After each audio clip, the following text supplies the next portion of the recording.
तीन चीज़ें ऐसी हैं कि जिसके अंदर कैलोरीज बहुत ज़्यादा है, इन तीन को सिर्फ कट कर दें। नंबर अब मैं यहाँ एक बात आप लोगों को जो क्लियर कर दूँ कि डाइटिंग में भूखा बिल्कुल भी नहीं रहना है। शुगर तो जब तीन सोर्स बंद हो जाएंगे तो कैलोरीज आपकी 70% बंद हो जाएंगी, ईजी हो जाए, रिलैक्स हो जाए, बॉडी को टॉर्चर मत दें। सही है। अस्सलाम वालेकुम everyone. So this right here is Badar Abdul Razzaq, mister Bars, and आज हम जो हैं वो सर खुदादाद के साथ हैं। एंड टुडेज़ टॉपिक, आज हम लोग किस टॉपिक पे बात करेंगे? आज का टॉपिक जो है वो फ़ैट लॉस है इन जनरल। सही है, तो मैं इसका थोड़ा बैकग्राउंड देता हूँ कि भाई मैं जो हूँ यहाँ पे जिम पे आया था, आई वॉज 108 अप्रॉक्सीमेटली। सर भी देख के परेशान हो गए थे कि यार ये बंदा 108 कैसे लग रहा है। तो उसी वक्त स्केल निकाल के चेक कराया था सर ने कि यार वाकई में इसका 108 है भी कि नहीं है। तो खैर एनीवेज, मैं आया था यहाँ पे तकरीबन 2 महीने पहले और अब जिम स्टार्ट करी और अल्हम्दुलिल्लाह अब जो है वो थोड़ा श्रिंक भी हो गया हूँ, थोड़ा साइज़ भी कंट्रोल में आया है, थोड़ा वेट भी कम हुआ है। लेकिन सर मुझसे बहुत ज़्यादा लोग जो हैं जिनका और भी ज़्यादा ओबेसिटी का या फ़ैट का प्रॉब्लम होता है, जिनको मतलब अब चलिए ठीक है मैं अपनी बात करता हूँ कि जो मेरे बॉडी ने जो चेंजेस किए जिम जाने की वजह से, थोड़ा बहुत डाइटिंग वगैरह करने की वजह से, वो क्या थे, और ये जो लोग जो बहुत ज़्यादा मोटापे का शिकार होते हैं, तो उनके लिए आप क्या सजेस्ट करेंगे कि वो एक्सरसाइज, डाइट, ये वो सारी चीज़ें किस तरह से बैलेंस करें? ये जिस्म करता क्या है कि मोटा हो जाता है और फिर पतला हो जाता है? ये अच्छा है, फिलॉसफी समझा देता हूँ कि यार ये है क्या फिलॉसफी है, मोटा होना, पतला होना। बिल्कुल आसान सी बात है, आप सब लोग ईजी वे में मैं आपको समझा देता हूँ, मसला ही ख़त्म हो जाए। इनपुट आउटपुट का गेम है सारा। राइट। कैलोरीज कितनी आ रही है, कैलोरीज को पेट्रोल के लेते हैं हम। सही। पेट्रोल कितना आ रहा है, बर्नआउट कितना हो रहा है। सही। इसके ऊपर खड़े आप। पहले मैं एक मिसाल देता हूँ, गाड़ी अगर आप रोज़ाना 10 लीटर पेट्रोल डाल रहे हैं और 3 लीटर चला रहे हैं, फिर 10 लीटर डाल रहे हैं हर रोज़, फिर 3 लीटर चला रहे हैं या 4 लीटर चला रहे हैं, तो एक्सेस जो 6-7 लीटर है वो उस टंक में स्टोर हो रहा है, वो बढ़ता रहेगा बढ़ता रहेगा बढ़ता रहेगा। फिर आप सोचते हैं कि बस टंकी फुल हो गई, अब मैंने इसको कम करना है, तो भरवाना भी लाजमी है हर रोज़। तो अब फिर आप जो है भरवाएंगे 3 लीटर, चलाएंगे 10, 12, 15, 20 जितना आप चला सकते हैं, तो स्टोर रूम में जो होगा वो जलना शुरू हो जाएगा। राइट। अब जितना ज़्यादा स्टोर रूम में पड़ा होगा उतना टाइम लगेगा जलने में। जैसे आप थे 8-10 किलो कम करना था, 2 महीने में हो गया, 25, 30, 40 केजी कम करना होगा तो कुछ ज़्यादा टाइम लग जाएगा। तो सीधी सी बात है कि आपको इनपुट और आउटपुट करना है। अब आपने बहुत सारी कैलोरीज खाना शुरू कर दी, खा रहे हैं, मज़े कर रहे हैं, ऑयली चीज़ें भी खा रहे हैं, रोटी भी खा रहे हैं, आपने खाया तो इनपुट ज़्यादा आ रहा है, कैलोरी ज़्यादा आ रही है, और आउटपुट कम है आपका। ऑफिस वर्क है या काम नहीं करते तो आउटपुट नहीं हो रहा है, इनपुट आ रहा है। तो जो इनपुट आ रहा है, पेट्रोल आ रहा है, तो हमारी स्किन के नीचे सारा स्टोर रूम है। हमारी जो खाल है, मसल्स और खाल के बीच में स्टोर रूम वाला ने बनाया हुआ सारा। आप जितना एक्सेस खाते रहेंगे वो ठुसता चला जाएगा, इसमें बढ़ता चला जाएगा, ये पूरा मोटा होता चला जाएगा ऐसे। ये हमारा स्टोर रूम है। तो वो एक्सेस कार्ब, कैलोरीज या फैट वो कन्वर्ट हो जाता है 3 दिन के अंदर अगर आप यूज़ नहीं करते फैट में, और वो फैट कहाँ जाता है, स्किन के नीचे स्टोर हो जाता है। तो एक्सेस पेट्रोल है आपके पास, कैलोरीज है, वो आपने स्टोर कर ली। आप मतलब यार 120 हो गया, 130 हो गया, अब क्या करना है?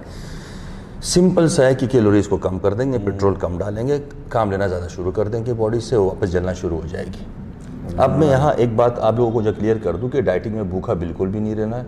शुगर लेवल डाउन हो जाएगा, जैसे ही शुगर लेवल डाउन हुआ वर्जिश नहीं होगी, तो आपको इतना कार्ब लेना है कि शुगर लेवल हाई रहे। बैलेंस डाइट लेनी है ताकि बॉडी में डिफिशिएंसी ना आए। सही। एक बात, और 3 चीज़ें ऐसी हैं कि जिसके अंदर कैलोरीज बहुत ज़्यादा है, इन 3 को सिर्फ कट कर दें। नंबर 1 वीट, मतलब रोटी टाइप की गंदम से रोटी बनती है, गंदम से केक बनता है, बिस्किट बनते हैं, पराठे हो गए, जिस चीज़ में गंदम है वो आप बंद कर दें। ये हाई का मज़ा आप ख़त्म करने का कह रहे हैं। देखो 4-6 हफ्ते 8 हफ्ते के लिए इधर मैं इस बात पर फिर आ रहा हूँ। पहले मैं तीनों को कर दूँ।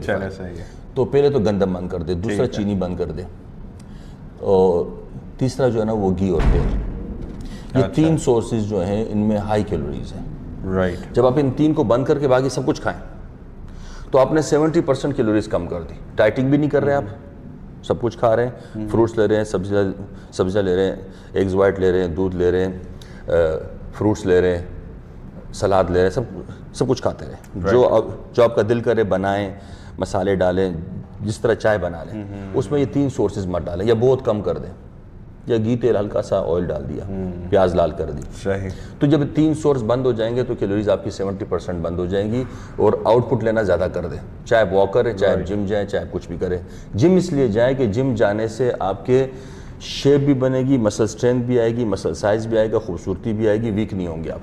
बाकी किसी भी स्पोर्ट से कर सकते हैं आप आउटपुट, राइट। चाहे तो आप घर में सीढ़ी चढ़ते रहें, राइट। तो ये होगी फिलॉसफी इसकी आसान से। अब आपने 2 महीने 3 महीने डाइटिंग की, वो डाइटिंग इसलिए भी ज़रूरी है कि आपने 1 डेढ़ साल 2 साल बहुत ज़्यादा खाया है, बॉडी में बहुत सारी चीज़ें बढ़ गई होंगी, बहुत कुछ हो गया होगा। अगर आप 6 हफ्ते के लिए 8 हफ्ते के लिए इतनी प्योर डाइट पे आ जाते हैं तो जितना इम्बेलेंस है वो बैलेंस हो जाएगा। सही। वैसे भी हमारे लिए बहुत ज़रूरी है। तो ये डाइटिंग हमें बस अब जिम आ गए तो आप डाइटिंग करते ही रहना है या नहीं, ये जो आप 6-8 हफ्ते के हमेशा साल में 2 मरतबा ये डाइटिंग किया करें। अच्छा। वैसे भी सही। खाया भी करें, डाइट भी किया करें। राइट। मैं खुद इसी तरह चलता हूँ। आपने 4-6 महीने खाया, जो दिल करता है खाया, ट्रेनिंग भी कर रहे हैं आप साथ, फिर आपने देखा थोड़ा एक्सेस हो गया हूँ, 4-5 kg बढ़ गया हूँ, 6 kg बढ़ गया हूँ, तो फिर आपने 3 हफ्ते के लिए जितना आपको फिट होने में टाइम लगेगा। अगर आप बहुत ज़्यादा मोटे हैं तो फिर उसके लिए आपका 3 to 4 months का एक प्लान है। आप अपनी ज़िंदगी में से 3-4 महीने के लिए डाइट पे आ जाए, हमेशा तो नहीं रहना आपको। राइट। 3-4 महीने में आप डाइटिंग कर ली, आप जितने फिट हो गए। अच्छा, आप 3-4 महीने में गोल नहीं किया अचीव, आपको 25 kg को कम करना था, 15 कर लिया, तो भी वहाँ पे डाइटिंग तोड़ दें। मतलब ये है कि बॉडी जो है वो रवानी में आ गई है, वेट लॉस की रवानी उसकी चलना शुरू हो गई, उसकी जर्नी शुरू हो गई है। हाँ, इस वजह से। हाँ, नहीं, जब आप थक जाएंगे 3 से 4 महीने बाद आपको चेंज चाहिए। अच्छा। मुसलसल आप उस पर नहीं चलेंगे। आप 3 से 4 महीने के बाद फिर 15 दिन के लिए डाइट छोड़ दें। अच्छा अच्छा अच्छा अच्छा। ईजी हो जाए, रिलैक्स हो जाए, बॉडी को टॉर्चर मत दें। सही। जैसे आप रिलैक्स होंगे, बॉडी फ्रेश होगी, दोबारा डाइटिंग शुरू करेंगे 15-20 दिन बाद, फिर आपको रिजल्ट मिलना शुरू हो जाएगा दोबारा। मुसलसल टॉर्चर। ये इसके साथ फिर बहुत सारे सवाल आते हैं। हम सिर्फ मेन सवाल पे आ रहे थे कि इनपुट आउटपुट का गेम है, आपको कैलोरीज यूं कम करनी है, यूं करके काम लेना है। और उसके लिए 3 चीज़ें आपने बताई थी। मेन चीज़ें बता दी कि इनको बंद कर देंगे, गंदम, चीनी, ऑयल। हाँ, सही है। ये 3 बंद कर देंगे तो काम बन जाएगा। चलो सही है। मेरा ख्याल है आसान हो गया। हाँ। मुश्किल नहीं इतना। जब भी आपका दिल करे कि वेट कम करना है तो 6 से 8 हफ्ते का प्लान बना लें, ये 3 चीज़ें बंद कर दें। अच्छा, बेकरी में जाएंगे तो उसमें सब हर चीज़ में 3 चीज़ें मिलेंगी। हाँ, ये था। इसलिए कहते हैं बेकरी के आइटम जो है मत खाएं, उसमें 3 सोर्सेज लाजमी होंगे। राइट। तो बस आसान सी बात है, जब दिल करे अपने आप को कम कर लें। चले, कूल है सर। जज़ाकल्लाह। आज के आपके टाइम के लिए बहुत बहुत शुक्रिया। वेलकम। सो माय व्यूअर्स, आज आपको जो है वो सर खुदादाद ने जो है वो पूरा फैट लॉस का किस तरह से अचीव करना है एंड कितना टाइम, कितना फ्रीक्वेंसी, ये सारी चीज़ें एक्सप्लेन करती। Hope everything made sense. ठीक है। इसके साथ अगर कोई भी सवाल मजीद ज़हन में इनके आता है, हाँ, क्योंकि आएगा अब बहुत सारे सवाल आएंगे इंशाल्लाह तो फिर वो हम एक एक करके बताते हैं। सही है। So if you have, like sir said, कि if you have any questions तो you can post them in the comment section below and इंशाल्लाह I will see you in the next one. Bars out.